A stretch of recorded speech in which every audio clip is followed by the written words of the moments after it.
Bien, recordemos que la ventilación mecánica no invasiva se puede realizar en los domicilios ante problemas crónicos. Evidentemente, se va a utilizar sobre todo en los pacientes que tienen apnea de sueño. Es la principal indicación, el CPAP con la apnea de sueño, ¿vale? Recordar que la apnea de sueño ya no se llama síndrome de apnea obstructiva de sueño, SAOS, sino que se llama síndrome de apnea hipoapnea de sueño, SAOS, ¿vale? Bien, esta ventilación mecánica va a mejorar la calidad de vida, la calidad del sueño y la funcionalidad del paciente. Y repito, aunque su indicación más importante es la apnea, la podemos utilizar en EPOC, en enfermedades neuromusculares, con una variante de enfermedad neuromuscular, entre comillas, porque es una parálisis por sobrepeso. Si mi pecho pesa 80 kilos, yo no lo moveré mucho. La obesidad genera problemas respiratorios, ¿vale? Aquí tenemos la descripción de la sincronía de la respiración de lucha. Como os decía, puede causar una serie de síntomas que van desde una estimulación del funcionamiento respiratorio, una activación, una taquipnea o respiración paradójica porque el diafragma ya no controla. Esto está indicando una hipoxia, esto está indicando un problema para ventilar, ¿vale? La presión provocará disminución del retorno venoso y por lo tanto un problema de insuficiencia cardíaca. También se producirá un problema generalizado de hipoventilación, porque el aire no llega al alveolo con la riqueza que debiera.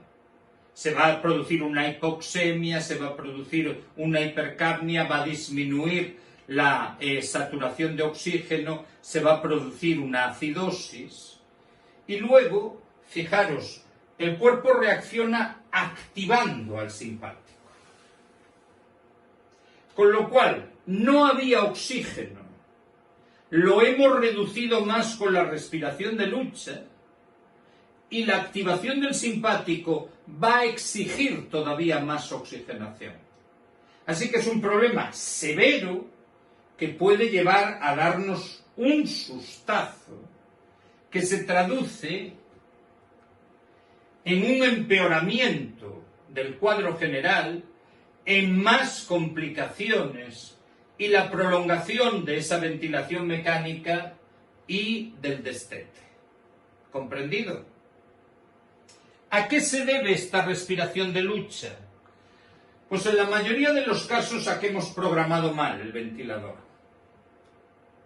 En otros, a los problemas de la propia ventilación mecánica.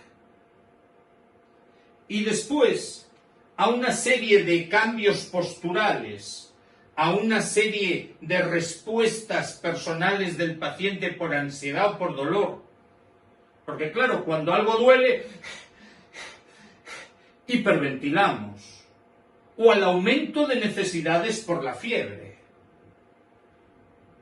Y luego siempre que hay una máquina en medio, la máquina puede funcionar mal por un fallo.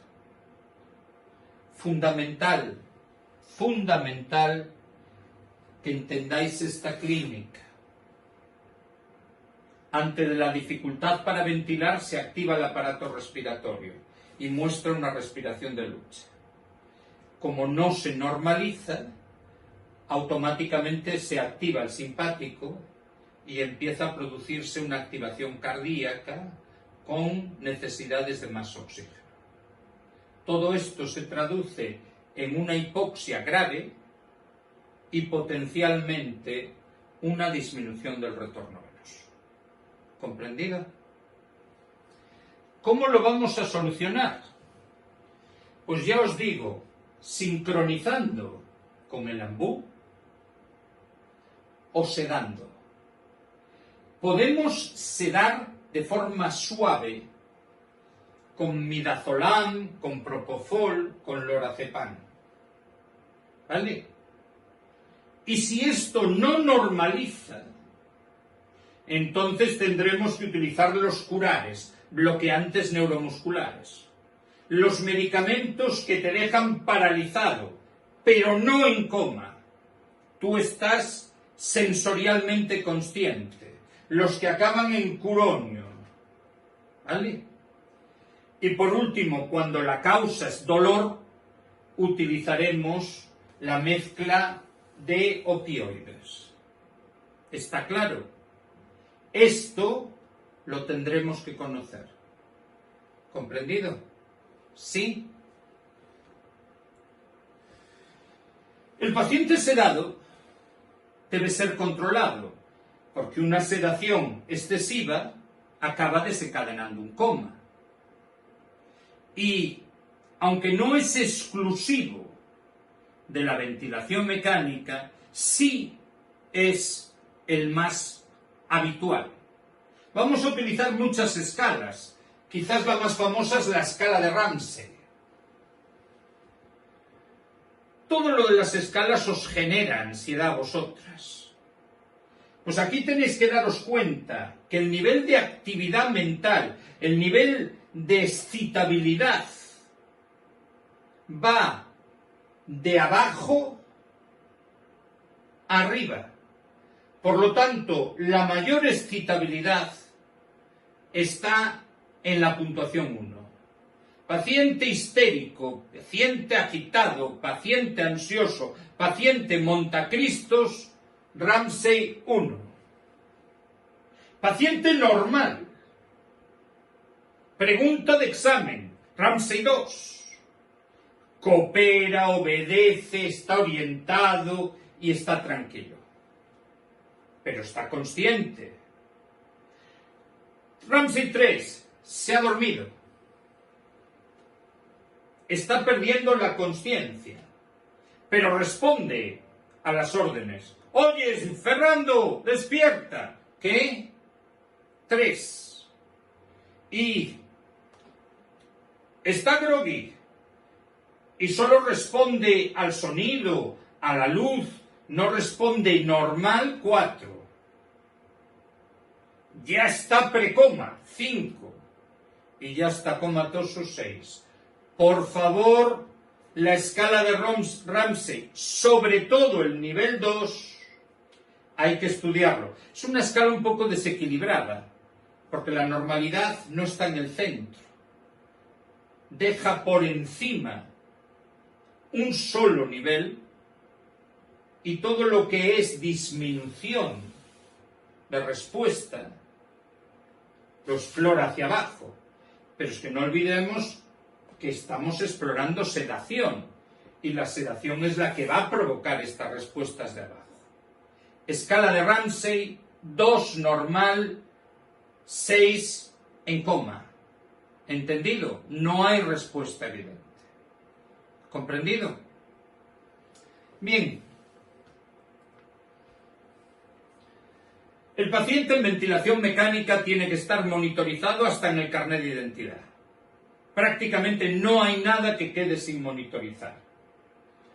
Constantes, ritmo cardíaco, corazón, auscultación, secreciones respiratorias, balance hídrico, control de la oxigenoterapia y de la CO2, valoración de la nutrición, electrolitos, hemoglobina, hematocrito, pH gástrico para evitar que desencadene esas úlceras, ¿vale? La monitorización del paciente siempre debe ser exhaustiva. Vamos a finalizar el tema de ventilación mecánica con 2 puntos importantes. El primero son los traslados de un paciente que tiene ventilación mecánica. Son delicados. Siempre son situaciones donde hay un alto riesgo de complicaciones e incluso de mortalidad. Para trasladar a un paciente que tiene ventilación mecánica, debemos cumplir una serie de normas. La primera, ese traslado se produce siempre con personal sanitario y siempre con un equipo que nos garantice la ventilación y la oxigenación, ¿vale? Por si falla el original. ¿Comprendido? En segundo, monitorizaremos todo su estado, no solo en cuanto a síntomas, sino electrocardiográficamente, saturación, tensión arterial. ¿Vale? Aseguraremos cualquier dispositivo invasivo. Aseguraremos la vía aérea, los accesos vasculares, los drenajes, las ondas, para evitar que en el traslado sean fuente de conflicto. Recordar que el dolor puede incrementar las necesidades de oxígeno. Es conveniente hiperoxigenarlo antes de iniciar el traslado. Puede ser rentable, en especial si el trayecto va a ser un poquito largo, sedarlo y analgesiarlo. Y después es muy importante que cualquier movilización o transferencia del paciente sea cuidadosa. ¿Vale? La medicación y asegurar la perfusión mediante vasopresores y líquidos es importante. Aquí lo único interesante es hiperoxigenar, sedar y movilizaciones y transferencias delicadas, suaves. ¿Comprendido? No olvidéis, el traslado del paciente con una vía artificial y con ventilación mecánica es muy delicado. El segundo apartado y ya el último de ventilación mecánica es el destete. Nombre que recibe el proceso donde se finaliza la ventilación mecánica. Nombre que recibe el proceso de recuperación de la respiración espontánea. Normalmente el destete solo se puede realizar cuando se cumplen una serie de condiciones. El más lógico es que ya se haya curado o mejorado la insuficiencia respiratoria. Hecho evidente, es decir, que las gasometrías, que las pulsioxiometrías sean normales, que la clínica haya desaparecido. También se puede plantear un destete cuando no estamos obligados a cesar la sedación y el bloqueo neuromuscular. Ninguno de los dos puede permanecer ininterrumpidamente. Así que un paciente en mejor estado, donde haya que suspender, porque llevamos ya más de 3, 5, 7 días con técnicas de sedación y bloqueo neuromuscular, pues se tendrá que destetar. Después, lógicamente, para destetar tiene que haber una estabilidad hemodinámica, tensión arterial, frecuencia cardíaca, gasto cardíaco. Y también tendrá que haber una normalidad de electrolitos, de pH y de aspectos psicológicos. No puede haber ningún criterio de infección y neumonía y de sepsis. Y por último, el estado nutricional está aceptable. Si no se cumplen estos criterios de destete, el destete no se puede realizar o tendrá mucha probabilidad de fallar. Para el destete podemos poner una ventilación mecánica con soporte parcial o un tubo en T, de tal manera que si el destete falla, se reconectará antes de que el paciente se agote y haya complicaciones. ¿Por qué puede fallar un destete? Primero, por prisas, por incumplimiento de criterios de destete. En segundo lugar, porque al dejar de poner ventilación mecánica reaparezca la hipoxemia. Tercer lugar, porque a lo mejor el paciente está desentrenado y sus músculos respiratorios no responden. Por eso es tan importante el soporte parcial. Utilizar presiones de soporte cada vez más altas para que el paciente vaya entrenando su musculatura. Recordar, un músculo que no se mueve se atrofia. Un músculo atrofiado no puede ejercer su función. Y después, hay personas que no tienen problemas físicos, que tienen problemas psíquicos, que han estado respirando por una máquina y tienen un pánico atroz a que esa máquina desaparezca y aparezca la dependencia emocional. ¿Comprendido? Si aparece en cualquiera de estas circunstancias, es probable que se produzca un fallo del destete. El destete será interrumpido cuando se cumplan todos estos criterios. Normalmente los criterios son muy fáciles de deducir. Cuando la estabilidad del paciente se vea alterada. Primero, la alteración se reflejará en el deterioro de los estudios gasométricos y pulsimétricos. ¿Entendido? Cuando la saturación, cuando el pH, cuando el CO2 se deteriore. Importante recordar que es 50. ¿Comprendido? Segundo, cuando fallen los datos hemodinámicos, cuando la tensión suba más de 20 sobre la basal, me estoy refiriendo siempre a la máxima, más de 140 latidos por minuto, ¿vale? O que el paciente incremente su frecuencia en más de un 20%. Estos dos elementos se tienen que complementar con los datos de shock, cuando hay hipotensión y taquicardia. Si falla el aparato respiratorio o si las consecuencias del destete sea el deterioro de la función respiratoria y de la función cardíaca, pues es más evidente, muy evidente. Recordar este 140 y la PCO2 de 50. Pero también tendremos criterios neurológicos, siendo consciente de que el fin último de la respiración es dotar de oxígeno a las células, y el órgano que antes se queja de la falla de oxígeno es el cerebro. Si una persona, después de un destete, empieza a perder conciencia y empieza a tener una agitación que no es controlable, automáticamente puede ser que no le esté llegando oxígeno a ese cerebro. ¿Vale? Existe un criterio clínico muy preguntado en las 35 respiraciones por minuto. Los datos de lucha respiratoria, tirajes, quejido inspiratorio, asincronía tóraco-abdominal. Si se producen todos estos datos, estaremos hablando de que el destete ha fallado.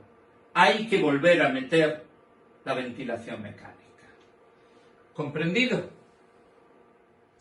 Iniciemos ahora el estudio de la patología respiratoria. No vamos a repetir lo de la insuficiencia respiratoria. Recordar que eso es un síndrome al que se llega con cualquier proceso respiratorio que sea grave. Las patologías respiratorias hay una tradición de dividirlas en obstructivas y restrictivas. Los procesos obstructivos son aquellos donde el aire del alveolo no se renueva. Normalmente este aire que no se renueva pierde oxígeno y gana CO2. El proceso obstructivo puro lleva implícito una hipoventilación alveolar. Y generalmente, si el aire no se renueva, no es porque no le llegue el suficiente aire, sino que la mayoría de las veces es porque el aire no puede salir. Si no puede salir, no puede entrar más aire.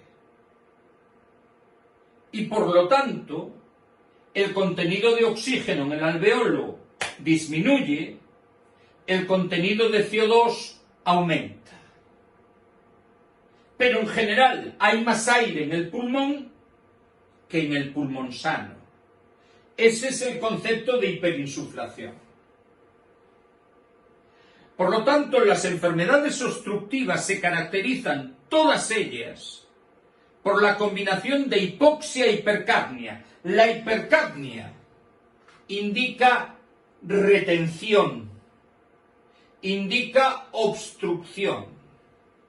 ¿Comprendido? Bien, existen 5 enfermedades obstructivas.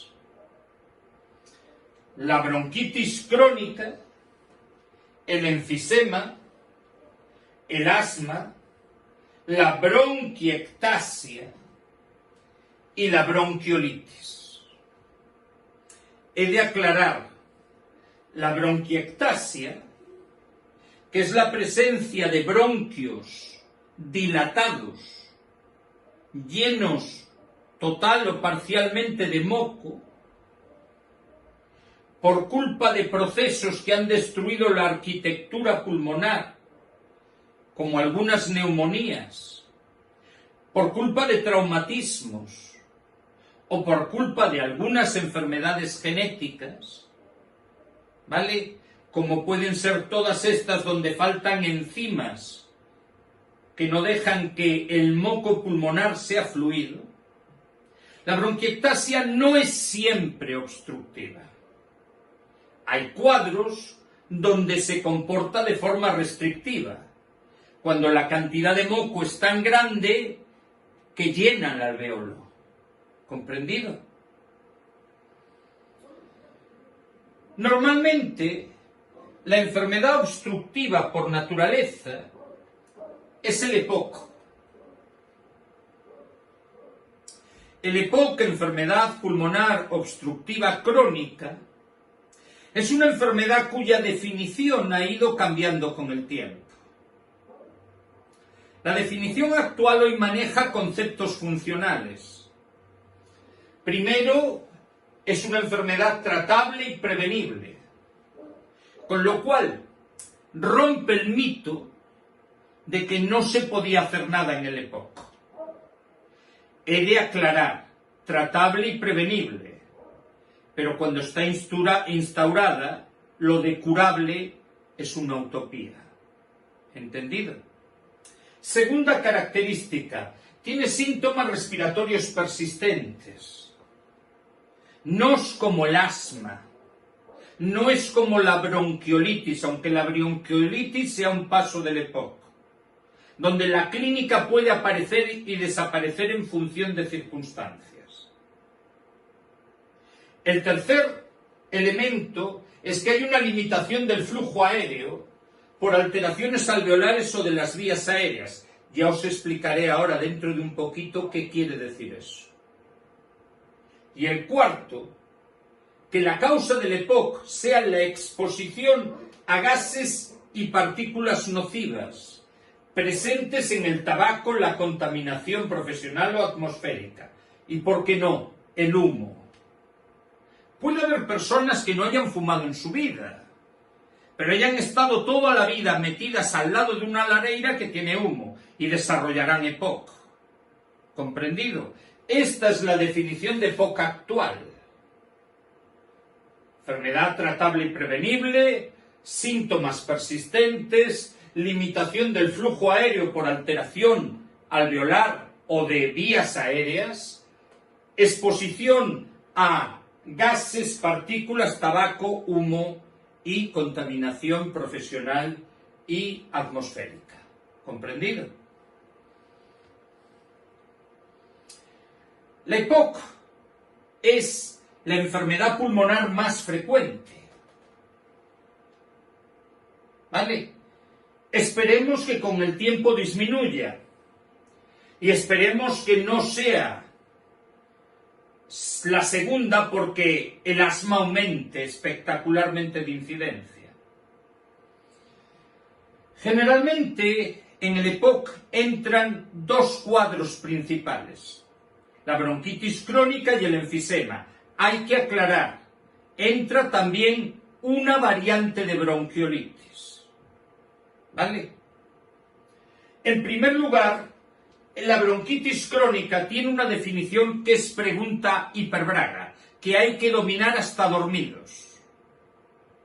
Una persona que tiene bronquitis crónica es una persona que tiene tos y expectoración de al menos 3 meses al año durante 2 años consecutivos. ¿Comprendido? 3 meses al año durante 2 años consecutivos. Esta bronquitis crónica se basará en el efecto irritante del humo en el bronquio. Cuando el humo entra en los bronquios, tarde o temprano, se secan esos bronquios y las células mucosas no les queda más remedio que empezar a hiperproducir moco.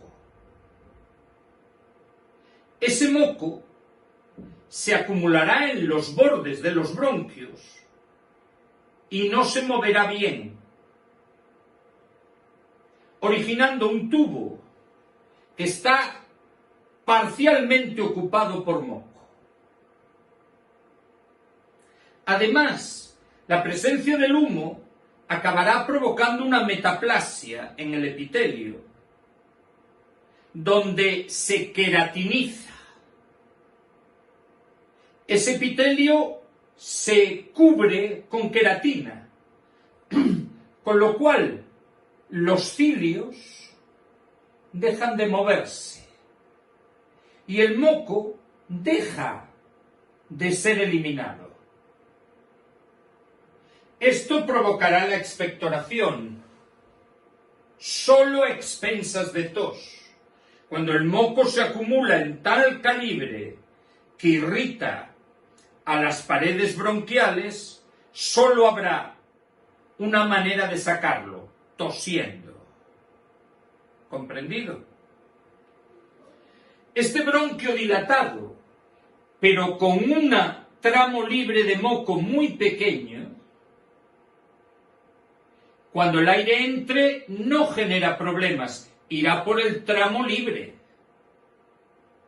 Pero cuando el aire sale, al contraerse el bronquio, el tramo libre se cerrará y atrapará aire en el alveolo, que tiene un tamaño normal. En una bronquitis crónica pura. Esa es la bronquitis crónica. Espero que lo hayáis entendido.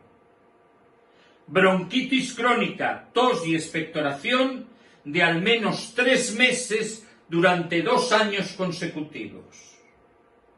¿Comprendido? El enfisema es una enfermedad diferente. En el enfisema se produce un deterioro de la zona donde están los alveolos, la zona que está distal a los bronquiolos terminales. Es precisamente esta inflamación del bronquiolo el dato inicial.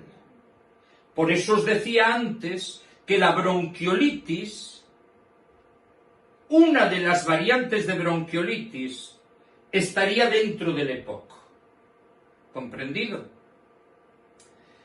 Cuando el tabaco o el humo llegan hasta el alveolo, alguno de sus componentes no puede ser destruido, el alquitrán, y los macrófagos que están en los bronquiolos empiezan a intentar comerse ese producto y no se puede destruir. El resultado final es que esos macrófagos acaban liberando su contenido de citocinas y acaban quemando las paredes alveolares. Y en vez de tener muchas paredes alveolares, muchos alveolos pequeñitos, desaparecen y se forma un alveolo grande. Un alveolo grande que tiene solo un bronquio normal de salida. Por lo tanto, es como si ese bronquio se hubiera reducido, porque es demasiado pequeño para mover el aire de todo ese superalveolo. Y eso origina la obstrucción. Por lo tanto, el enfisema es la dilatación de los espacios distales a los bronquiolos terminales por destrucción de paredes alveolares. Espero que lo hayáis comprendido bien. Repito, cualquier duda, WhatsApp. ¿Vale? Bien. Existe una clasificación de EPOC, la llamada Gold Standards, que habla de 4 tipos diferentes de EPOCs, de 4 fenotipos. El fenotipo A suele ser el EPOC inicial, el EPOC que no tiene predominio de clínica enfisematosa o bronquitis crónica, el EPOC que no reagudiza, estamos al principio. El paciente solo se agrava como mucho una vez al año. Fenotipo A, enfisema y bronquitis crónica no reagudizadora. ¿Entendido? Podríamos decir enfisema y bronquitis crónica inicial. El fenotipo B es el cuadro que antes se llamaba bronquitis asmática. Y es un proceso donde hay datos de bronquitis o datos de enfisema, pero se produce un efecto que no es normal en el EPOC, que hay broncoconstricción reversible, que hay datos de asma. Si hay datos de asma, somos fenotipo B. Ya veremos que la diferencia entre el asma y el EPOC está en la reversibilidad de la broncoconstricción. ¿Comprendido? Fenotipo C es aquel que tiene la clínica del enfisema, sobre todo, y que al menos sufre episodios de reagudización 2 veces al año. ¿Comprendido? O que por una de estas reagudizaciones debe ir una vez al hospital. Al menos. Fenotipo C, enfisema. Y fenotipo D, bronquitis crónica.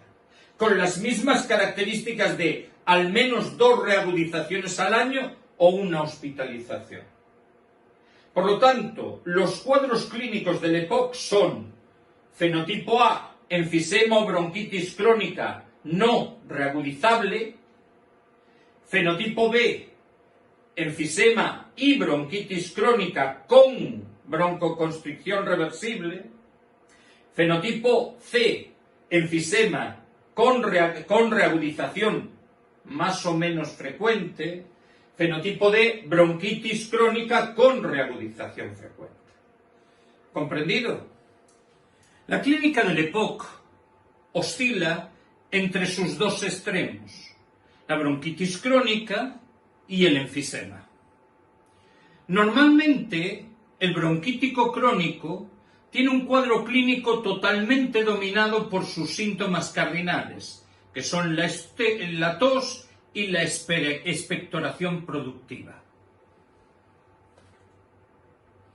Es lógico que este paciente tenga disnea, pero hay un dato muy característico y es que tiene unos niveles gasométricos en reposo realmente deficientes. En reposo está como muy hipoxémico. Por lo tanto, es muy frecuente que su aspecto físico en situaciones terminales sea cianótica.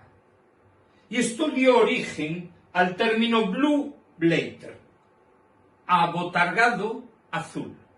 Son personas que tienden a ser obesas, son personas con un tórax en inspiración que no son capaces de ventilar bien. El enfisema, en cambio, es un cuadro bastante diferente. En el enfisema lo que nos llama la atención es que su deterioro gasométrico en reposo es mucho menor, porque él está utilizando constantemente estrategias para ventilar mejor. La principal, la taquipnea y el uso de la musculatura auxiliar. El enfisematoso está siempre agarrándose con las manos a objetos altos, a la cintura, a las rodillas, para poder respirar mejor. Y cuando nos acercamos a él, observamos que la mayoría de las veces respira con los labios entreabiertos y soplando. No es que vaya a 40 respiraciones por minuto, pero va a algunas más de las 18 normales. El elemento más característico de ese enfisematoso es la disnea de esfuerzo. A poco que haga se agota. En reposo está bastante bien hasta el final, pero en cuanto hace cualquier actividad se agota. Y tiene un tórax que es muy característico, es pregunta Hiperbraga, es el tórax en tonel. El tórax en tonel significa que sus costillas se han horizontalizado, ¿comprendido? Y tiene un diámetro anteroposterior mayor del habitual. Y pese a este tórax en tonel que podríamos creer que da una sensación de obesidad, el enfisematoso es una persona con un morfotipo tirando a delgaducho, tirando a tórax en expiración, incluso casi caquéctico. ¿Comprendido? Estos dos datos tienen como preguntas de examen los detalles de la gasometría, el tórax en tonel, la tos y la expectoración de la bronquitis crónica y la disnea de esfuerzo mínimo. Como este no tiene cianosis en reposo, la literatura anglosajona le ha adjudicado el nombre de pink puffer, más o menos cerditos rosas, aunque puffer sea otra cosa, ¿vale? Sopladores rosanos, ¿comprendido? Bien, la característica distintiva que diferencia al EPOC del asma es que la hiperreactividad bronquial en el EPOC no es reversible. Aunque hay algunos cuadros iniciales que sí tenían reversibilidad y que en el pasado recibieron el nombre de bronquitis asmática. Esto quiere decir que cuando hacemos la espirometría con Ventolin, con salbutamol, cuando hacemos la prueba broncodilatadora, comprobamos que este paciente no mejora sus capacidades pulmonares, no mejora sus volúmenes inspiratorios, no mejora su fracción expiratoria del primer minuto. ¿Comprendido? El FEV1. Esto es muy importante para separar ambos cuadros.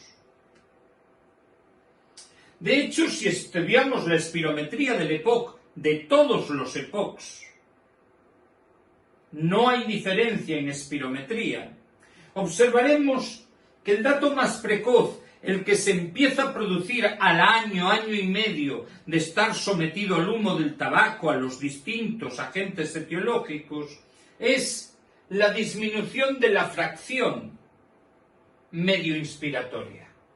¿Vale? Esto nos está indicando una bronquiolitis. ¿Vale? Ellos, si dividimos la expiración total en 4 partes, el volumen que echan en las 2 centrales es inferior a lo normal. Esto quiere decir que se está produciendo una retención a nivel bronquiolar. Pero cuando ya la enfermedad está establecida, lo primero que nos llama la atención es que tiene una capacidad vital un poquito reducida, y no siempre, porque muchos están como hinchados debido a un enorme volumen residual, y que cuando empiezan a lanzar al aire, el volumen expiratorio del primer segundo, la FEV1, está disminuida y la expiración está muy prolongada.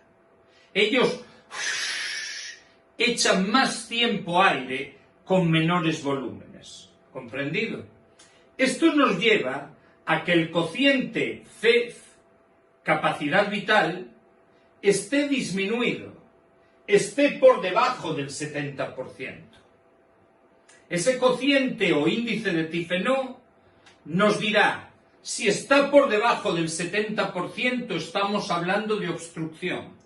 Si está por encima del 80%, estamos hablando de restricción. La normalidad está entre el 70% y el 80%. Pues esto está por debajo del 70%. Pero he de recordaros, muy importante,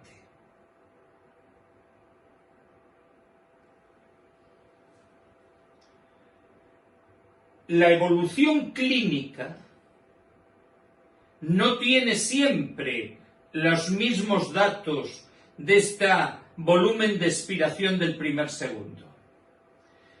El EPOC inicial apenas lo tiene modificado. Incluso podríamos decir que casi llega a estar alto, porque como ha metido mucho aire en el pulmón, nos encontramos cifras altas. Pero se empieza a deteriorar. El moderado llega al 50%. Deciros, muy importante, cuando el EPOC empieza a dar síntomas, es que ha bajado de ese 50%. Y cuando necesita tratamiento urgente, normalmente oxígeno, es cuando está por debajo del 30%. Recordad que esto es el FEV, no es el cociente FEV capacidad vital, no es el índice de Tifenot. ¿Comprendido? Por lo tanto, tendremos que saber, por si acaso, estos tres datos, que si os fijáis, tenemos dos negativos, y el volumen residual, el volumen que no se puede eliminar, está elevado. ¿Vale? Bien, el EPOC cursa lentamente hacia un deterioro pulmonar, pero en su evolución puede sufrir complicaciones. Y esas complicaciones están dominadas, sobre todo, por tres detalles. ¿Vale? La primera, el conglomerado hipertensión arterial pulmonar y cor pulmonale, que hemos descrito asociado a la hipoxia en la insuficiencia respiratoria. Este elemento suele ser el que al final nos acaba provocando mortalidades. Se está produciendo una hipertensión arterial pulmonar, por lo tanto, una insuficiencia cardíaca derecha que acabará condicionando mucho su vida. Recordad lo que decíamos, el cor pulmonal es una insuficiencia cardíaca derecha, causada por arteriolo o vasoconstricción pulmonar debido a la hipoxia, y su tratamiento es el oxígeno. Ese es el primer bloque de complicaciones. El segundo bloque de complicaciones es el síndrome de apnea-hipoapnea de sueño, ¿vale? El que llamábamos SAJOS, porque aquí falta la palabra obstructiva que se decía antes.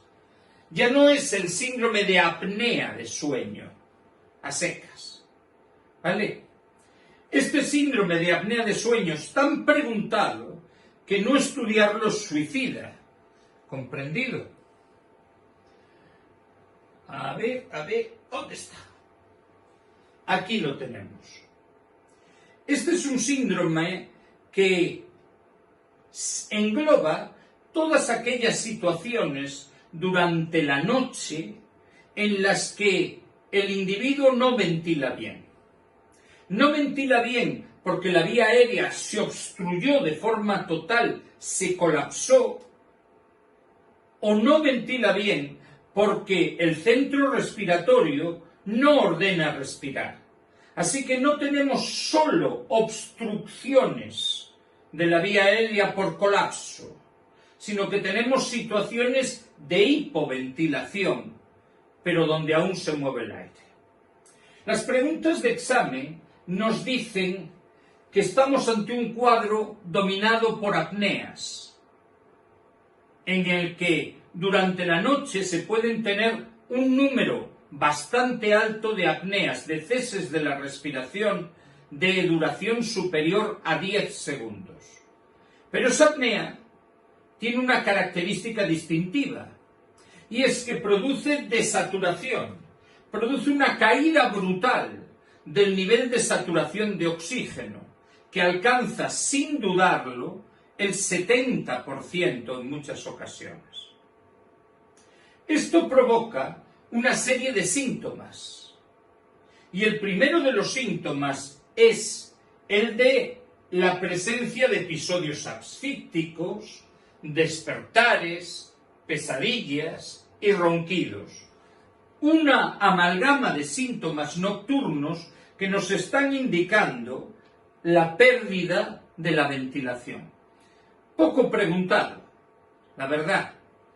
Los ronquidos, las asfixias, el despertarse por la noche porque tienen un sueño fragmentado por la hipoxia. ¿Vale?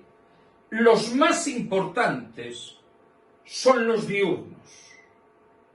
Y os voy a tratar de explicar el porqué.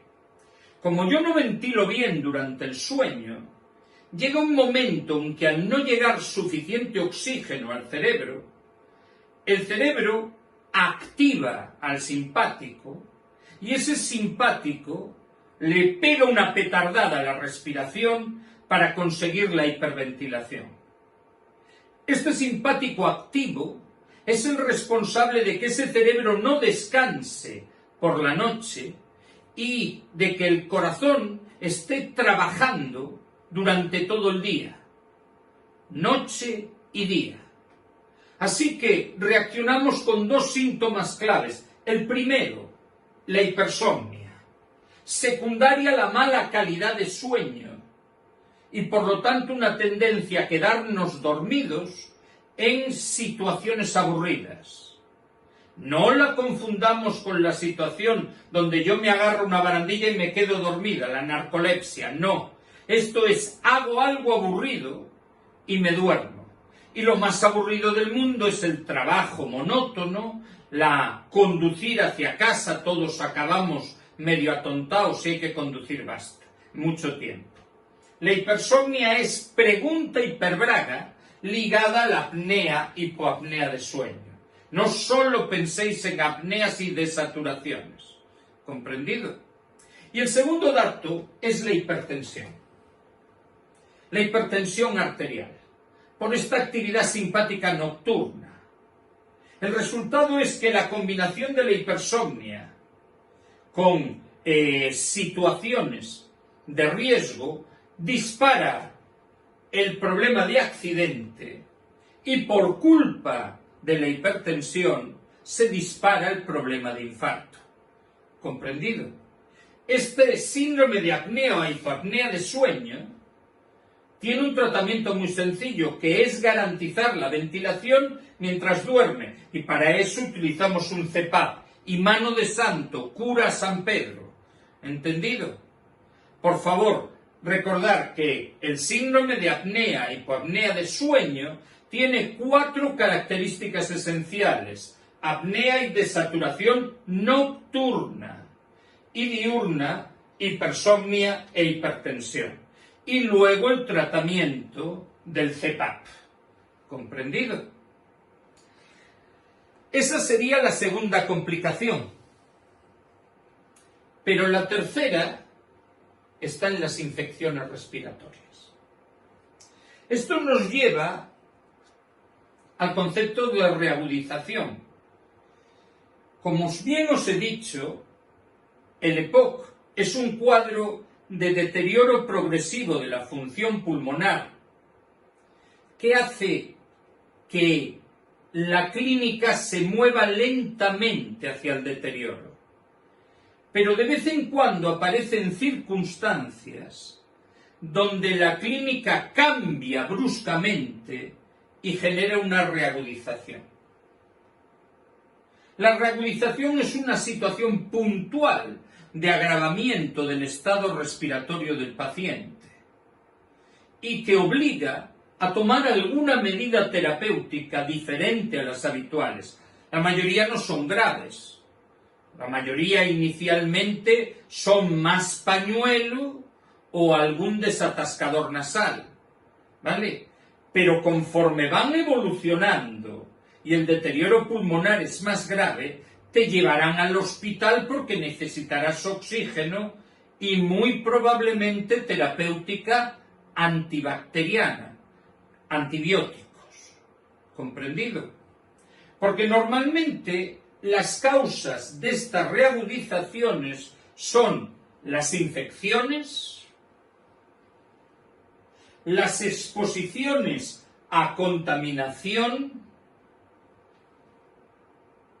los conflictos que se pueden producir con traumatismos o exposiciones a sustancias irritantes para la vía aérea, como pretender limpiar una habitación con lejía, y por último, la propia insuficiencia cardíaca. Estas son las causas más frecuentes de reagudización. ¿Comprendido? En especial la infección respiratoria. Los pequeños catarritos, que son mucho más frecuentes en el enfermo con bronquitis crónica por esta hiperproducción de moco. ¿Vale? Bien, las reagudizaciones se caracterizan clínicamente por tener uno de estos tres síntomas, que reciben en conjunto el término de criterios de Antonitsen. Esos tres síntomas solo hay que tener uno, y son, número 1, más disnea. El paciente se encuentra más atacado, más moco. Si yo necesitaba el pañuelo cada 3 semanas, ahora lo necesito 4 veces cada noche. ¿Comprendido? Y por último, que ese moco cambia de características, se hace más viscoso, más denso, y eso es purulento. Cuando el paciente se presenta ante estos tres elementos, solo uno basta para ser una reagudización, sabemos que la situación clínica del paciente se va a deteriorar. ¿Comprendido?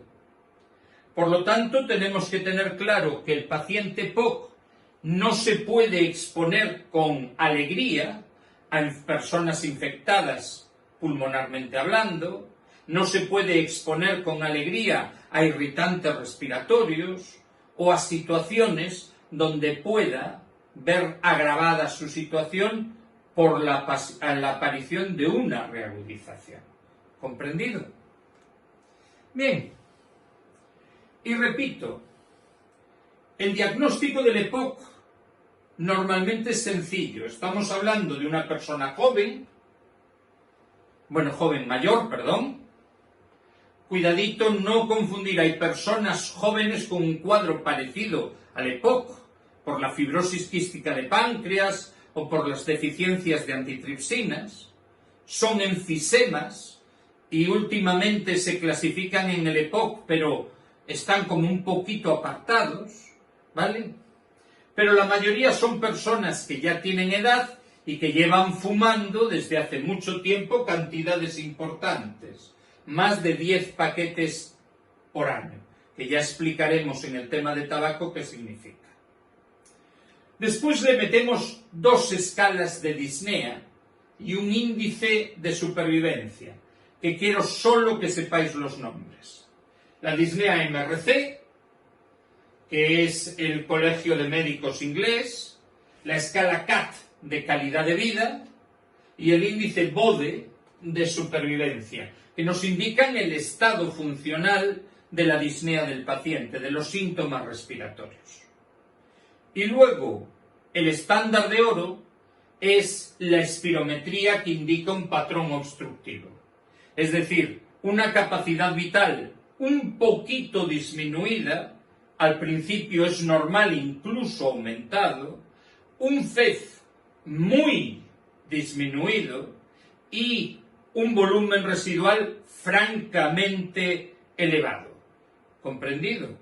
Repito, la evolución del estado del EPOC en función del FEV. Bien, luego tendríamos lo añadido, lo que diríamos que es la guinda del pastel, ¿vale?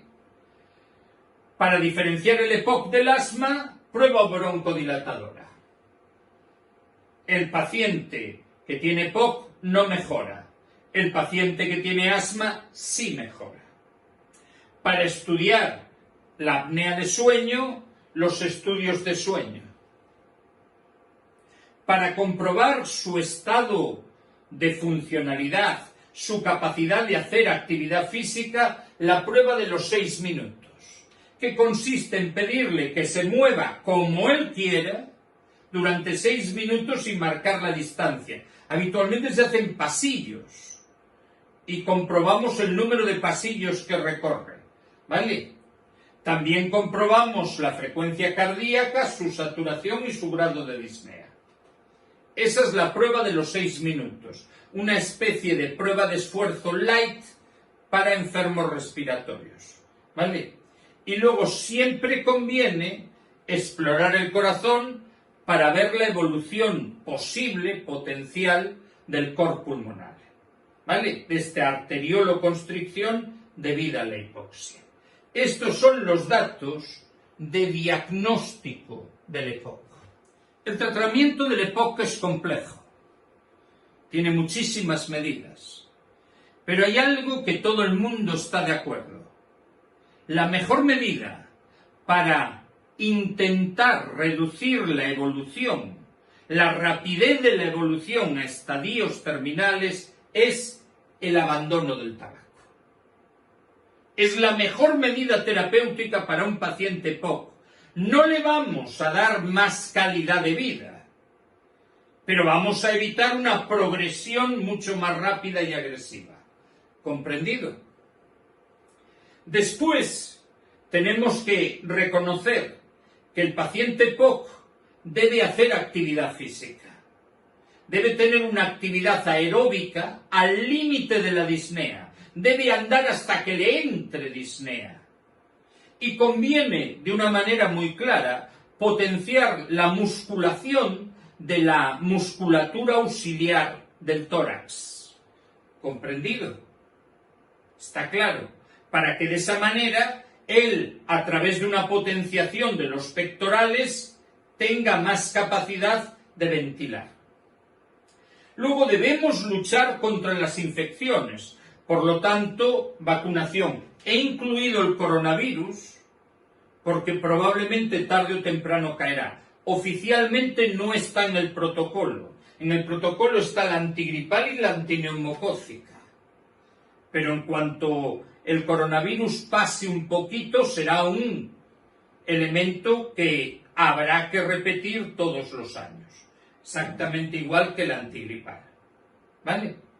Después, para luchar contra el moco, la fisioterapia respiratoria. Y para evitar que el esfuerzo respiratorio sea excesivo o no haya suficiente fuerza para realizarlo, tendremos que evitar los dos extremos de la nutrición. ¿Comprendido? Es más, en la nutrición llama la atención un detalle que a veces es raro. Aconsejan incrementar un poquito el consumo de grasa y disminuir un poquito el consumo de carbohidratos, porque resulta que a igualdad de peso, la grasa tiene menos potencial de producir CO2 que los carbohidratos. Y por último, en aquellos casos donde el enfisema sea tremendo, utilizar cirugía para eliminar este enfisema, ¿vale? O estas zonas pulmonares enfisematosas que no conducen a nada. Bien, tenemos estos elementos, lo que os decía, reducir carbohidratos y aumentar grasas, ¿vale? Comidas ligeras para que, al tener demasiada sangre y demasiado lleno el estómago, no ventile bien porque el diafragma no baja. Evitar todo lo que sean flatulentos por la misma razón. Y llegamos a los elementos importantes en la mayoría de los tratamientos, aunque en la otra filmina habíamos visto cosas que son preguntas de examen. Primero, evitar maniobras de Valsalva. El paciente ya tiene un importante atrapamiento de aire en sus pulmones. Si hace Valsalva, probablemente disparará la actividad de la PIC y tendrá más problemas a nivel cerebral, ¿vale? Y después utilizaremos medicación, broncodilatadores, antiinflamatorios y otros. Evidentemente esos otros son antibióticos y mucolíticos, ¿vale? Después la oxigenoterapia domiciliaria. Recibir oxígeno como mínimo 15 horas diarias a un flujo bajo para permitir que la oxigenación sea lo mínimo y que el estímulo hipoxémico siga ordenando respirar, ¿vale? Y si hay una acumulación de CO2 muy alta, 55, si hay un SAO, si hay un síndrome de apnea, hipoapnea, o si hay una insuficiencia respiratoria grave, tendremos que utilizar ventilación mecánica para eliminar ese CO2. Bien, recordar las medidas de la oxigenoterapia domiciliaria, que son las más importantes preguntas de oxigenoterapia del tema, ¿vale? Del tema de respiratoria. Número 1. Estamos hablando de una medida efectiva, de la segunda medida en repercusión del estado del paciente, ¿vale? Garantiza una mayor supervivencia y una mayor calidad de vida. Ese oxígeno tiene que ser administrado de 15 a 16 horas diarias, no significa seguidas. Se escogerán las actividades que más disnea producen. Puede que sea el sueño, puede que sea la comida, puede que sea la actividad física. ¿Comprendido? Si el paciente no tiene ninguna de las complicaciones que habíamos visto, no tiene hipertensión, no tiene hipertensión pulmonar, no tiene cor pulmonale, no tiene síndrome de apnea, no tiene ningún proceso más grave que su deterioro respiratorio, empezaremos con la oxigenoterapia cuando llegue a 55 milímetros de PO2. Cuando su saturación baje hasta 88. Tela marinera. ¿Comprendido? Porque a esos niveles probablemente sufra disnea crónica. ¿Vale? Si en cambio tiene estas complicaciones, si tiene el SAO, si tiene los problemas de cor pulmonales, si tiene hipertensión, ¿vale? Empezaremos la oxigenoterapia en cuanto baje de 60. ¿Comprendido? Está claro, cuanto baje de 60 milímetros de mercurio, 92% de SAO. ¿Comprendido? Por lo tanto, sin complicaciones, cuando la gasometría indique 55. Con complicaciones, cuando la gasometría indique 59, 60 no, 59, cuando baje de 60. Y un elemento muy importante, la oxigenoterapia domiciliaria es aquella que va con un CO2, con una fracción inspiratoria de oxígeno muy baja, 0,24, 0,28, porque si corregimos toda la hipoxemia, su centro respiratorio, que está acostumbradísimo al CO2, no funcionará con nada.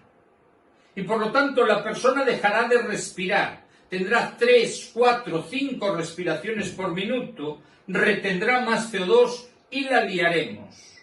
Por lo tanto, mantendremos una CO2 baja para que siga respirando, para que la hipoxia siga siendo un estímulo para la respiración, una CO2 de 0,24 a 0,28. 2, 3, 4 litros por minuto a lo sumo. ¿Comprendido? ¿Lo tenemos claro? Sí. Recordar que este apartado de oxigenoterapia domiciliaria es esencial. Hablemos de broncodilatadores. Los broncodilatadores son el grupo de medicamentos que constituyen el tratamiento más importante del asma, pero tienen un efecto importante sobre el EPOC, pero no curan la enfermedad. Eso sí, aportan una calidad de vida muy buena y de hecho alivian la disnea con gran frecuencia. Son de uso inhalatorio, aunque uno de ellos se puede usar, prácticamente ya no se utiliza, por vía oral, como es la teofilina. Bien, tenemos 3 tipos de broncodilatadores. El primero reproduce la acción del simpático, la acción que estimula el corazón, que estimula la broncodilatación, la acción que provoca vasodilatación. Eso es la acción beta. Pero la parte de esta acción beta que no actúa sobre el corazón es la acción beta 2. Pues los beta 2 adrenérgicos, los medicamentos que actúan como la adrenalina al unirse a los receptores beta 2, son el primer grupo de broncodilatadores. El segundo grupo de broncodilatadores son los que anulan al vago. Si el simpático dilata los bronquios, es de suponer que el vago, que el parasimpático los contrae. Por lo tanto, al anular al vago, nosotros conseguiremos una broncodilatación. Un poquito menor que la de los beta 2 adrenérgicos, pero muy eficiente. Y luego descubriremos que tiene un efecto beneficioso. Esos medicamentos que anulan al vago son los anticolinérgicos. Y luego tenemos los que llamamos santinas o metilsantinas, que son los primeros broncodilatadores que existieron. Se descubrió en el siglo XIX, de forma totalmente empírica, que el café quitaba los síntomas del asma. Así que alguien se dedicó a quitarle al café la cafeína y salió la metilsantina. Hoy se utilizan mucho menos, solo se utilizan en situaciones desesperadas y probablemente con otras funciones, pero siguen siendo fármacos broncodilatadores. Así que si alguna vez no tenéis un Ventolin a mano y necesitáis broncodilatación, café negro. ¿Entendido? No hay que inhalarlo, es el que se puede tomar por vía oral. Bien, entremos con los broncodilatadores anticolinérgicos, ¿vale? Su gran efecto, aparte de la broncodilatación, es que anulan las secreciones del aparato respiratorio, son agentes que disminuyen el moco. Esto es el concepto de antisialogogo. Siempre pongo el mismo ejemplo. ¿Qué hacen los hombres cuando ven bailar a un agogó? Salivar. Pues sialogogo es el agente que provoca salivación. Estos son antisialogogos. A cualquiera que haya seguido el tema, le llegará por la vía contraria el concepto de qué medicamentos son sialogogos. Pues son aquellos que reproducen la acción del vago. Son los medicamentos colinérgicos.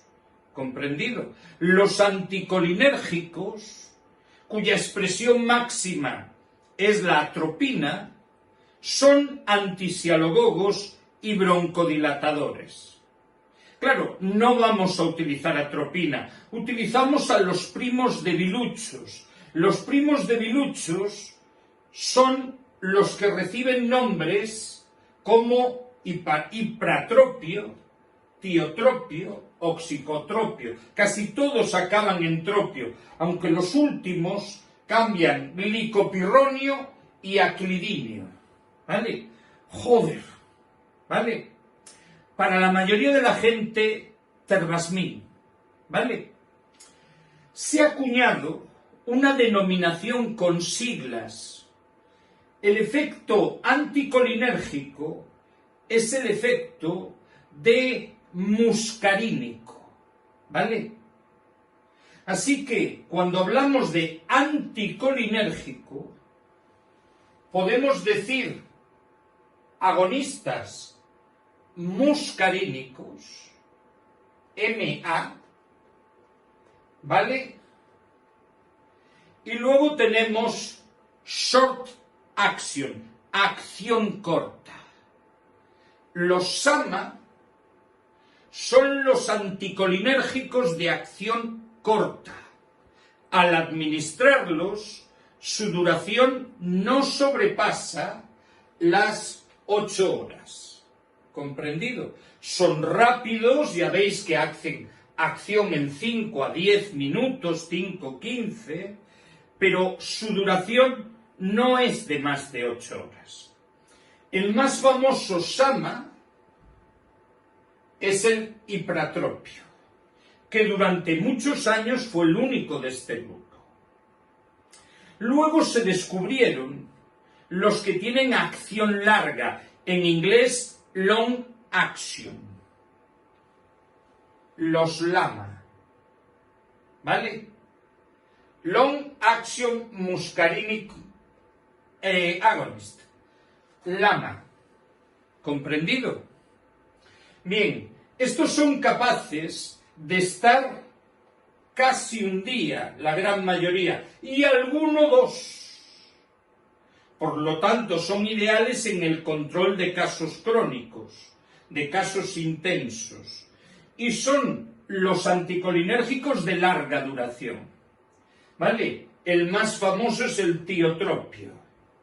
Y estos son los medicamentos de elección en el EPOC.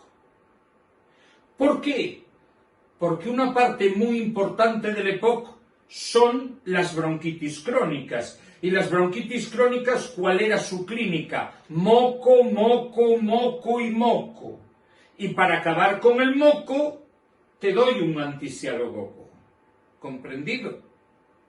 Por lo tanto, SAMA, ipratropio, acción corta, LAMA, tiotropio, acción larga. Fijaros que tardan más en hacer efecto, pero su duración es espectacular.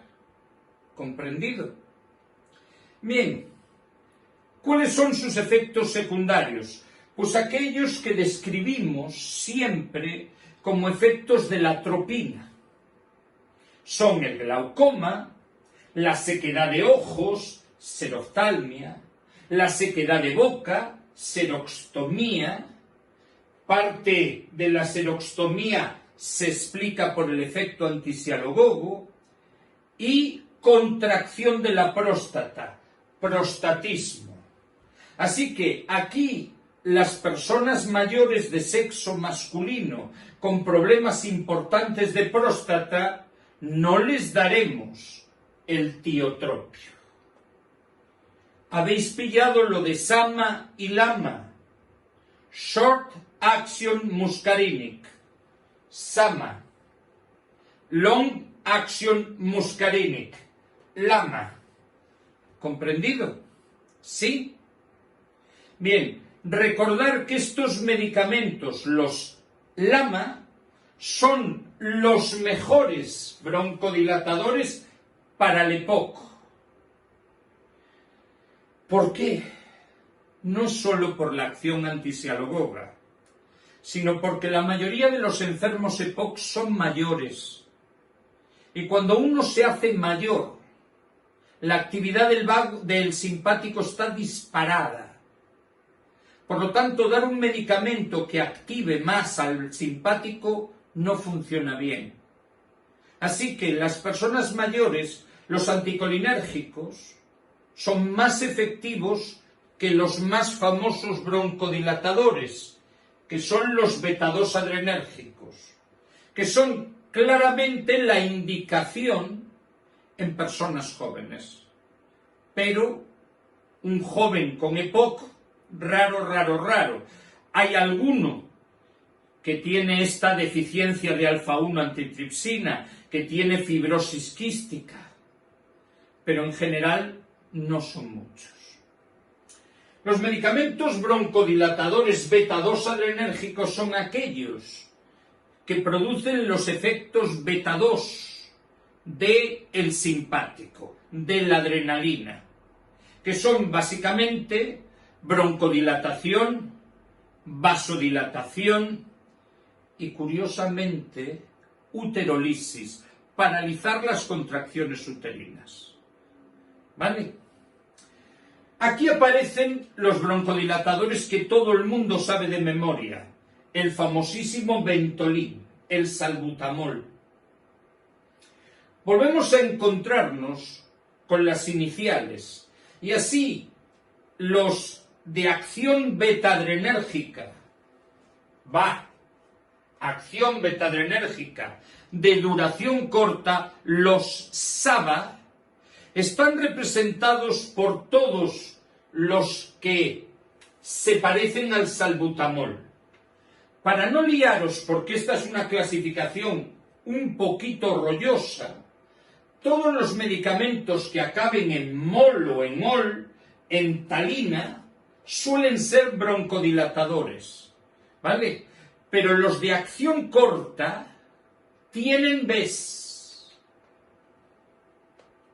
Los de acción larga, ninguno tiene B. ¿Vale? ¿Sí? Bien, los SABA hacen efecto en 5 o 15 minutos, pero su duración de efecto vuelve a ser corta. Menos que los anticolinérgicos que llamábamos SAMA. ¿Vale? Los LABA, los acción broncodilatadora, acción beta-adrenérgica, long action, larga duración, estos actúan con la misma rapidez, fijaros. No tardan más en hacer efecto, como pasaba con los LAMA. Y duran mucho. No tanto como los LAMA, pero duran perfectamente mediodía, un día, ¿comprendido? Por eso en asma los LABA se podían utilizar, se utilizan para el control de síntomas nocturnos, para el control de síntomas cuando estoy dormido, ¿vale? SABA, duración corta, LABA, duración larga. Salbutamol tiene B, SABA. Formoterol no tiene B, LABA. ¿Comprendido? Como son medicamentos que hacen lo mismo que el simpático y menos su acción cardíaca, porque esos son los efectos beta 1, entonces normalmente su efecto secundario más característico es el temblor. Pero hay que reconocer, hay muy pocos medicamentos que sean solo beta 2. Casi todos tienen un pequeño efecto beta 1. Por lo tanto, aparecen los efectos secundarios de estimulación cardíaca, las palpitaciones y las taquicardias. Ojito, temblor y los efectos secundarios de los tiotropios, se queda de boca, se queda de ojos, glaucoma, prostatismo, son preguntas de examen. ¿Vale? Aparte de estos medicamentos, tenemos a los derivados de la metilsantina. Hoy no se utilizan la teofilina y la aminotilina. Se utilizan muy poquitos y casi siempre en procesos inflamatorios del pulmón de otra naturaleza. ¿Vale? Esos medicamentos tenían un efecto perverso. Primero, ¿qué os ha pasado cuando estudiabais la carrera y decidíais no dormir una noche y lo hacíais a base de tomar café? Que a la mañana siguiente tenías el estómago hecho una mierda. Eso es el efecto característico de la teofilina. ¿Comprendido? Segundo, su nivel terapéutico y su nivel tóxico están próximos, por lo que exigen, para su uso continuo, exigen teofilinemias, análisis de los niveles de sangre de la teofilina. Tercero, aceleran el metabolismo de algunos antibióticos. Por lo tanto, si tú tenías cualquier tipo de neumonía, tenías que tener cuidadito, no vaya a ser que la teofilina te bloquease el efecto del antibiótico y no te hiciese efecto. Porque antibióticos y mucolíticos son la base del tratamiento de alguna de las reagudizaciones. ¿Comprendido? Siempre lo tenemos que tener claro. ¿Vale? Por eso, la teofilina y su base de duración prolongada, la aminofilina, pues ya prácticamente no se utilizan. ¿Vale? Bien. El segundo bloque son los antiinflamatorios. Los antiinflamatorios tienen una base clara en el asma. En el EPOC son muchísimo menos utilizados, pero siempre hay que tenerlos claros. El antiinflamatorio va a resolver los procesos de inflamación de la vía aérea, así que son una base clara del tratamiento de fondo del asma. Podemos tener corticoides, que son los antiinflamatorios por naturaleza. Habitualmente los utilizamos inhalados: beclometasona, budesonida, fluticasona. ¿Vale? Porque por vía inhalatoria, al no pasar a sangre, sus efectos adversos son más raros y ofrecen una buena capacidad broncodilatadora, entre comillas, porque lo que hacen es, al romper la inflamación, hacer más difícil las broncoconstricciones. Tienen además la ventaja de que potencian la acción betadrenérgica, así que en el asma están muy claros. El tratamiento de fondo suele tener un componente corticoide. Además, estos corticoides tienen la eterna pregunta de que cuando se inhalan, producen pequeños depósitos de corticoide en la mucosa oral, en la mucosa faríngea, y en donde hay un petardazo de corticoide en la pared, no entran los anticuerpos, y eso potencia la aparición de candidiasis. Por eso nosotros utilizamos la cámara grande inhaladora para que los petardazos se queden en esa cámara, en esa botella de plástico con la que inhalábamos el broncodilatador. ¿Comprendido? Pero eso lo veremos en administración de medicamentos. Cuando el problema es muy fuerte, utilizamos corticoides orales. Peligrosos porque actúan sobre el eje hipotálamo hipofisario y pueden provocar alteraciones endocrinas, ¿vale? Así que generalmente se utilizan lo mínimo a la menor dosis posible en las situaciones más graves, ¿vale? Y luego aparecen unos medicamentos que son antiinflamatorios, pero con una capacidad quizás un poco menor, pero tienen una utilidad muy clara en la bronquitis más grave. Son los inhibidores de la fosfodiesterasa 4, el roflumilast. No voy a dar nombres comerciales, si queréis los tenéis en los apuntes, porque en los exámenes no pueden aparecer nombres comerciales, solo pueden aparecer nombres químicos. ¿Comprendido?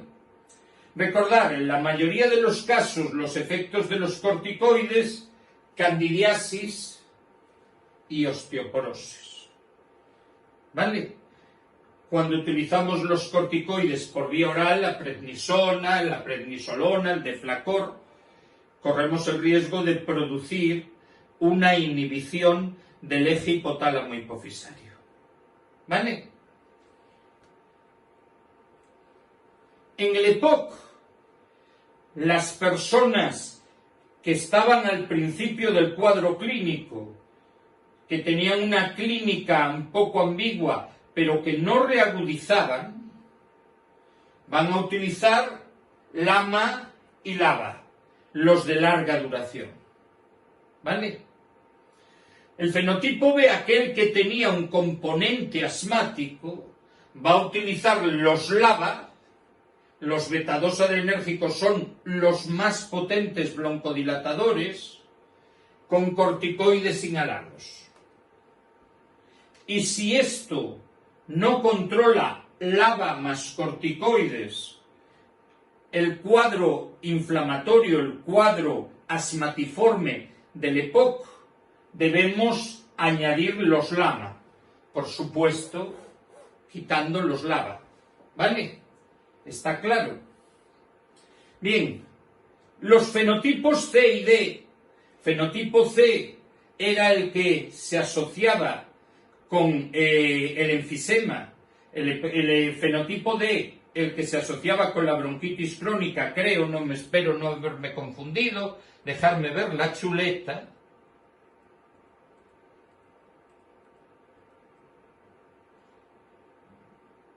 Exacto.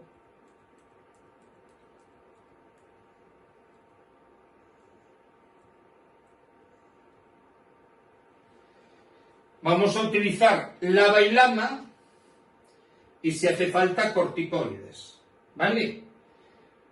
Si el cuadro es muy grave, utilizaremos roflumilast y antibióticos, ¿vale? ¿Qué es lo que tenéis que memorizaros aquí? Normalmente, aquí lo que tenéis que tener claro es que la M es más importante en el EPOC que la B. ¿Está claro? ¿Sí? Bien. Uno de los mecanismos de diagnóstico, uno de los mecanismos de monitorización del paciente respiratorio se basa en conocer los niveles de oxígeno y de CO2 en la sangre. Y la única manera que tenemos de conocerlo de forma directa es haciendo extracciones de sangre arterial y viendo la composición de oxígeno y CO2 en esa sangre. Esa es la técnica de la gasometría. La gasometría arterial es una técnica invasiva que nos permite determinar la cantidad de oxígeno y CO2 que hay en la sangre. También nos permite determinar el pH y el bicarbonato, porque es una analítica de sangre. La gasometría estrictamente, en mi opinión, es una competencia médica, pero luego lo hacéis vosotros, porque implica una punción arterial. Y una punción arterial siempre es peligrosa. Vamos a acceder a arterias que tienen que cumplir una serie de criterios. El más evidente es que esa arteria tiene que ser superficial. A nadie se le ocurre ir a buscar una gasometría aórtica. ¿Vale? Y tienen que estar rodeados de estructuras en los que un pinchazo no representa un problema súper grave. Tendones o grasas. Si a mí se me ocurre pinchar en una zona llena de nervios, o de venas, o de hueso, primero el dolor en el hueso va a ser de cágate lorito, como lo toque, y puedo dañar los nervios y las venas para siempre. Lógicamente, cuando tú vas a pinchar una arteria, la arteria se pone tensa y se puede esconder. Por lo tanto, necesitamos arterias fáciles de estabilizar y de palpar.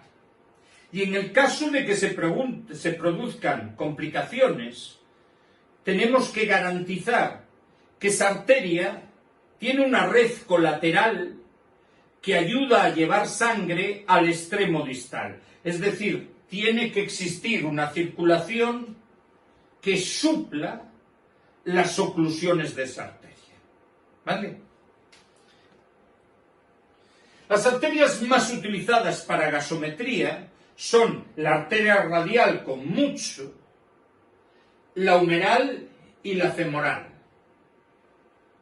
Probablemente utilicemos las otras en circunstancias donde la tensión arterial se está colapsando y no hay suficiente flujo. ¿Vale? La gasometría de la arteria radial, como la mano del ser humano es un instrumento privilegiado, debe garantizar que a esa mano llega sangre por su otro gran tronco arterial, que es el cubital. Y esto solo se puede garantizar realizando lo que se llama el test de Allen. El test de Allen no estudia el flujo cubital,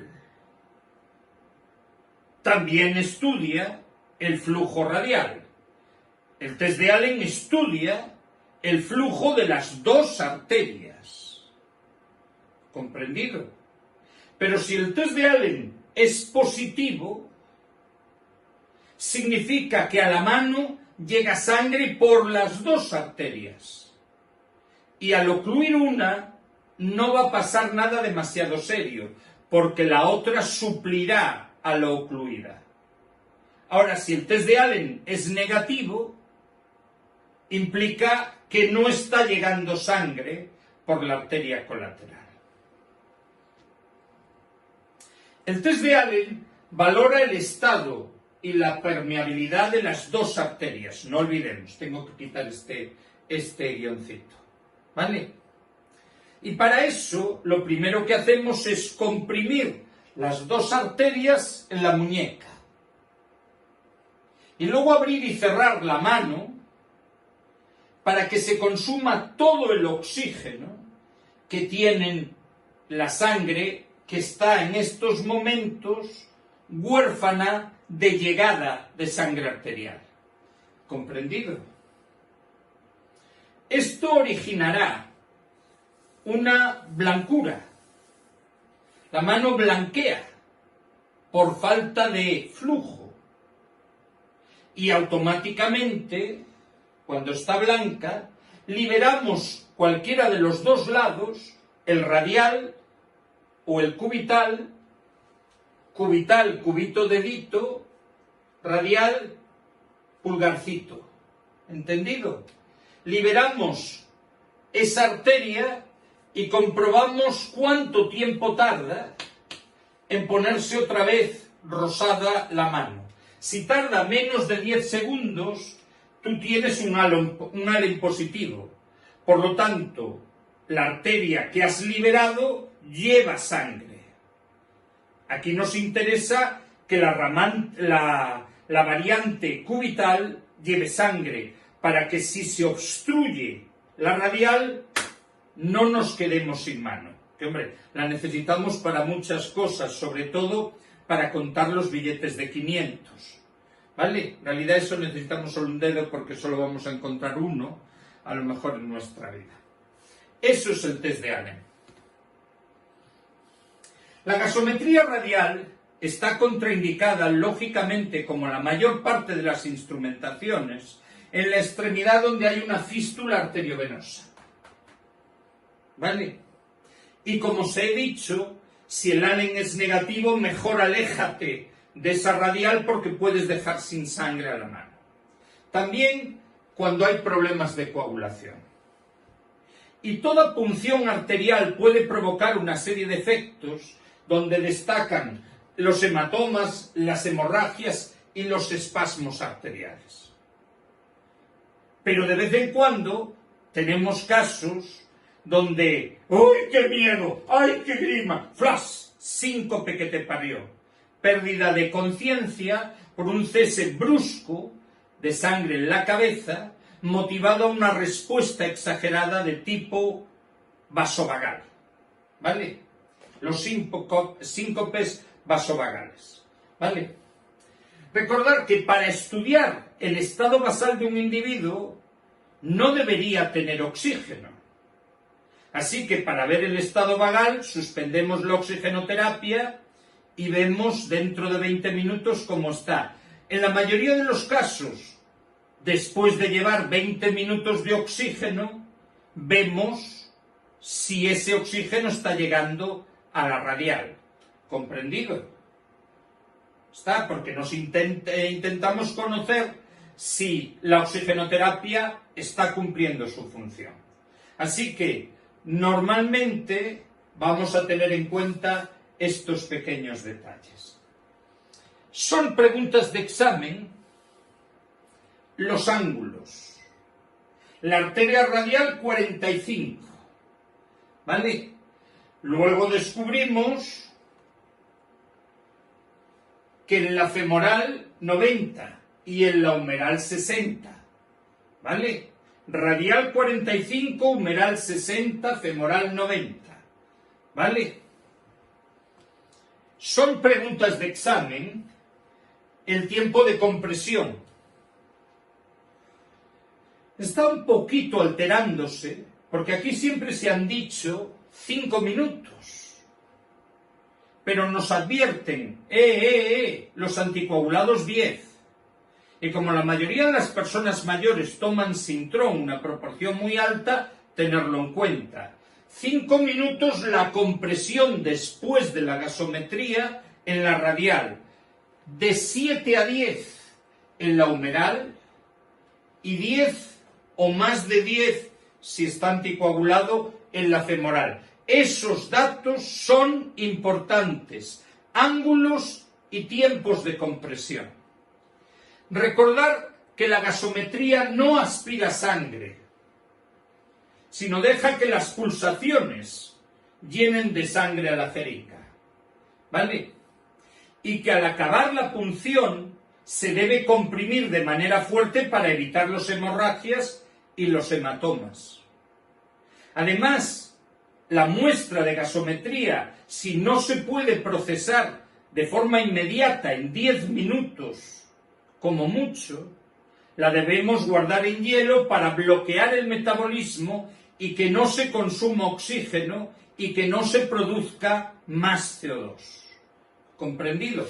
Todos estos conceptos son importantes. Repito, los datos. Yo puedo hacer gasometrías mucho más continuas en determinados catéteres. En los niños, en arteria umbilical, en los bebés, en los recién nacidos, En los adultos podría utilizarlo en la arteria radial, pero sobre todo en el catéter de Swan-Ganz, que es una gasometría especial, porque mezcla sangre de dos territorios. Una persona que anda no tiene problemas, la gasometría en la radial y la gasometría en el Swan-Ganz es la misma, pero una persona que está en cama las piernas no las mueve, así que sus valores no son muy exactos, ¿vale? Y también tengo gasometrías a través de punciones en los dedos, gasometrías capilares, que nos pasa, como con la glucosa, que sus valores son más bajos, 10 milímetros de mercurio, más o menos como los 10 miligramos de la glucosa, que no son 10, que son menos, pero todo el mundo asocia 10, ¿vale? Está claro, así que tenemos gasometrías arteriales y gasometrías capilares. Estos son los valores normales de la gasometría arterial y son ineludibles. Tenéis que saberos los 4. PO2 entre 80 y 100. Ojito que una persona mayor de 70 años a los 80 no llega casi nunca, ¿vale? PCO2 entre 35 y 45. Es más, yo os diría 40-45, ¿vale? pH, el pH es un eterno problema. En la mayoría de los sitios aconsejan 7,35, 7,45, pero es que esos dos valores son ya patológicos. Así que sería 7,36 y 7,44. Pero cuidadito, porque esto no lo aplica casi nadie y nos lo pueden liar. Así que quedaros con el artilugio de jugar con los dos datos, ¿vale? Y luego tenemos el bicarbonato, que por regla general es 24 las horas del día, pero 2 para abajo y 2 para arriba, ¿vale? Estos son los valores normales de gasometría arterial. Ojito que cambia la gasometría capilar y la gasometría venosa, ¿vale? La gasometría venosa, pues no vale para valorar la oxigenación. La podemos utilizar como referencia en niños, pero no tiene estos valores. Si yo me encuentro en una vena que no sea la vena umbilical, me encuentro una vena con estos valores, ¡hostia! Ese hombre se estaba metiendo un dote de oxígeno brutal, ¿vale? La gasometría venosa sirve para el control del pH. No valora realmente el rendimiento de la oxigenación. ¿Está claro? Gasometría siempre es potencialmente pregunta de examen. Las alteraciones del pH son una pregunta habitual. La mayoría de la gente escapa de ellas porque no las tienen claras, ¿vale? Vamos a incluir un concepto nuevo que ya intenté incluir en la última oposición, pero era lioso. No obstante, voy a intentar incluirlo para ver si os queda claro. Lo primero que tenemos que hacer cuando nos enfrentamos a una ecuación gasométrica es darnos cuenta que en las ecuaciones gasométricas el valor del oxígeno no vale para nada. Si hay oxígeno y está disminuido por debajo de 60, eso será una insuficiencia respiratoria. Si solo está disminuido el oxígeno por debajo de 60, será una insuficiencia respiratoria parcial. Pero si la hipoxemia, si la insuficiencia respiratoria se asocia a un nivel de CO2 por encima de 45, entonces será una insuficiencia respiratoria total, ¿comprendido? O global, ¿vale? Pero para las ecuaciones del pH el oxígeno te la refancinfla. Así que si no veis en las respuestas insuficiencia respiratoria parcial o insuficiencia respiratoria total, el oxígeno ni lo veáis. Lo primero que hay que hacer en esas ecuaciones es estudiar el valor del pH. Si el valor del pH es de 7,35 para abajo, incluyendo 7,35, estamos ante una acidosis.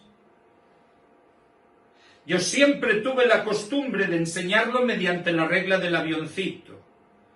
La mano que os dé la gana la ponéis en el sentido del valor del pH. En una acidosis es baja. ¿Comprendido? Si el valor está por encima de 7,44, el valor estará alto y será una alcalosis.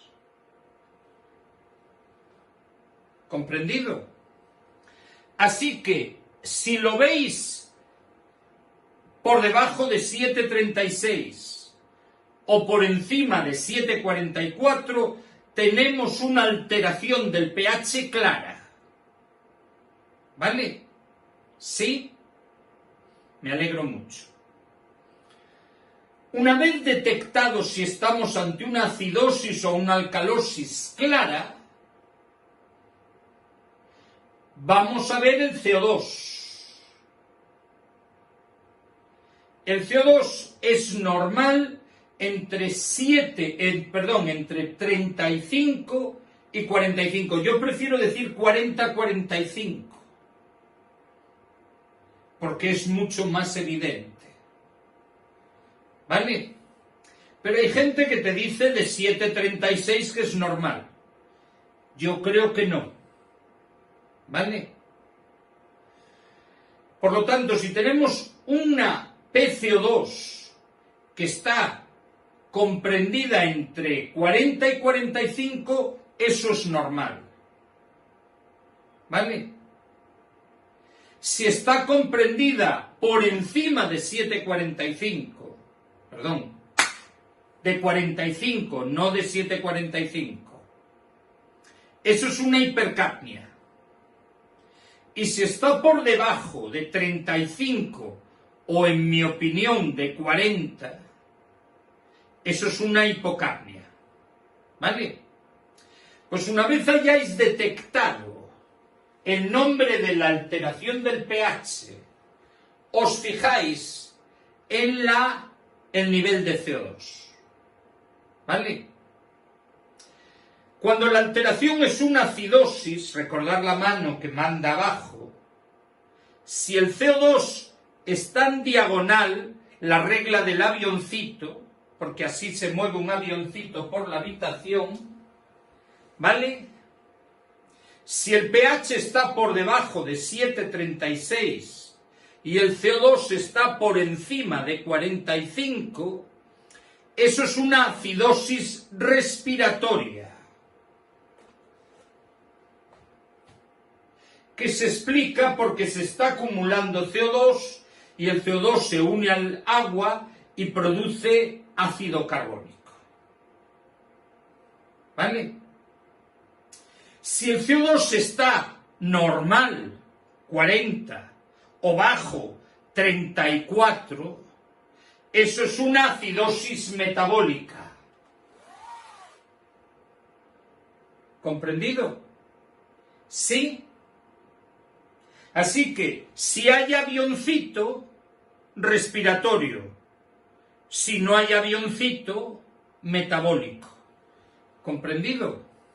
Incorporamos un concepto. En una acidosis aguda, el bicarbonato todavía no se ha afectado. Por lo tanto, si vemos que el bicarbonato se altera, y se altera en el sentido de la acidosis respiratoria, ir hacia arriba, en la acidosis metabólica ir hacia abajo, ¿comprendido? No los dos hacia arriba. Tendremos un cuadro parcialmente compensado. Esto podría ser importante, pero mientras no dominéis el avioncito puro ni lo contempléis. ¿Está claro? ¿Sí? Bien, veamos el alcalosis. Como os he dicho, alcalosis es un pH mayor de 7,44, alto. Por lo tanto, si el CO2 está bajo, vuelve a haber una diagonal. La alcalosis es respiratoria.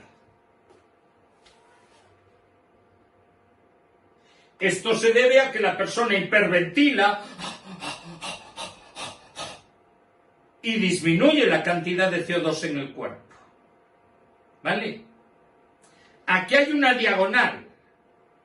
Parte de arriba porque estamos en una alcalosis, pero hay avioncito, y si hay avioncito es respiratorio. ¿Comprendido?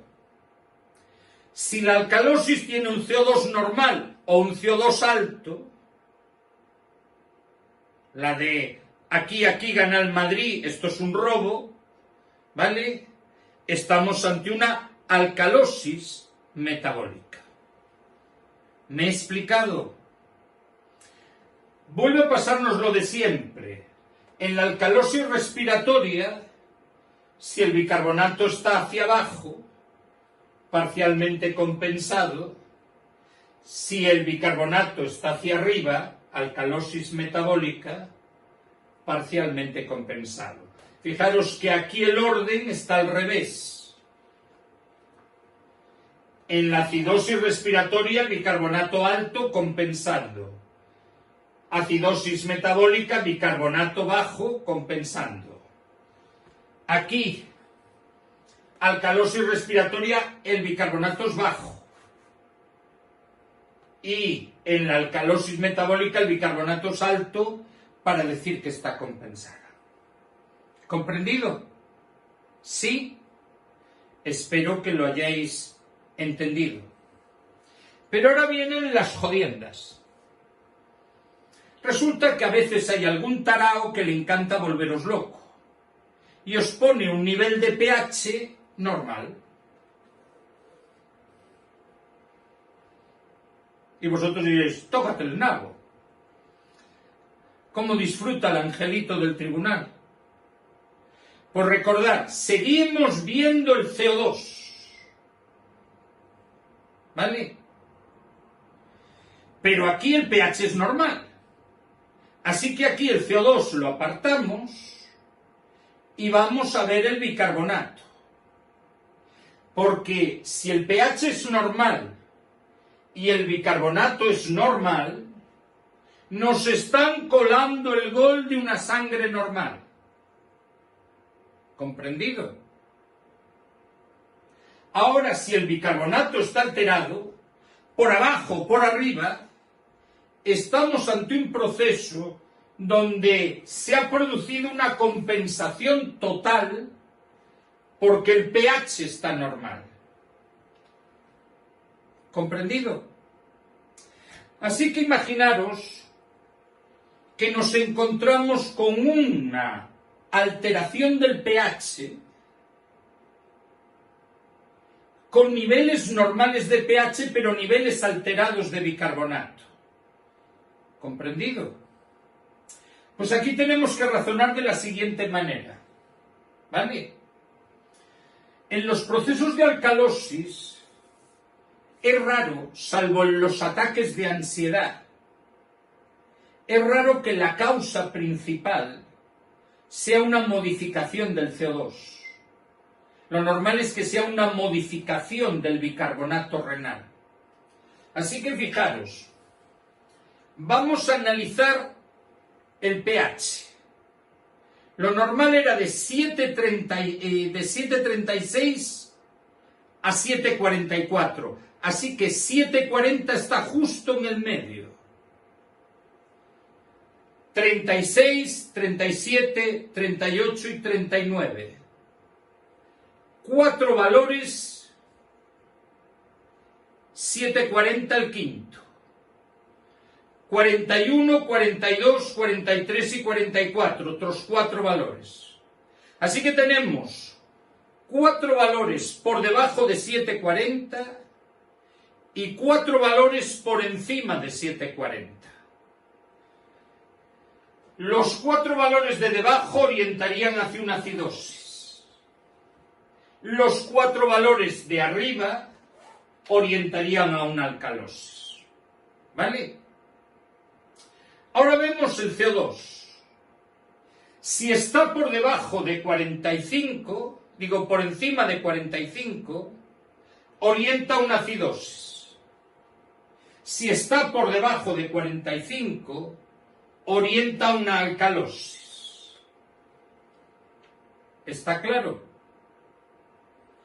Y ahora vamos a ver el bicarbonato. Si está por debajo de 22, a una acidosis. Si está por encima de 26, a una alcalosis. ¿Lo habéis entendido? Pues comprobamos los 3 parámetros y aquel que tenga más es el que da nombre a la alteración del pH. Así que si yo tengo 7,38 y 48 y bicarbonato 23, eso será una acidosis. Si yo tengo 7,39, 35 de CO2 y 40 de bicarbonato, eso será una alcalosis. ¿Está claro? Comprobamos los 3 parámetros y aquel que tenga más la liamos. El problema es que os salga uno normal, ¿no? Y los otros 2 disparados. 7,40 y ya nos vendieron. ¿Vale? Si sale 7,40, fijaros en el bicarbonato. ¿Vale? Bien, con esta regla de cuál es el más probable, cuál tiene 2 y cuál tiene 1, le damos el nombre a la alteración del pH. Y cuando sabemos la alteración del pH viendo la del CO2, si hay avioncito, es acidosis respiratoria crónica, alcalosis respiratoria crónica o compensada, ¿vale? Y si no hay avioncito, es metabólica. ¿Comprendido? Así que imaginaros, 7,37, acidosis, CO2 50, acidosis, ya no veo el bicarbonato porque ya hay 2, acidosis, como el CO2 es 50, acidosis respiratoria, y como el pH era normal, compensada. ¿Vale? Si ahora veo 7,43, 48 y 31, 2 alcalosis, está alta, metabólica, alcalosis metabólica compensada. ¿Lo hemos entendido? Sí. Si hay cualquier duda, WhatsApp. ¿Vale? Esto es todo por hoy.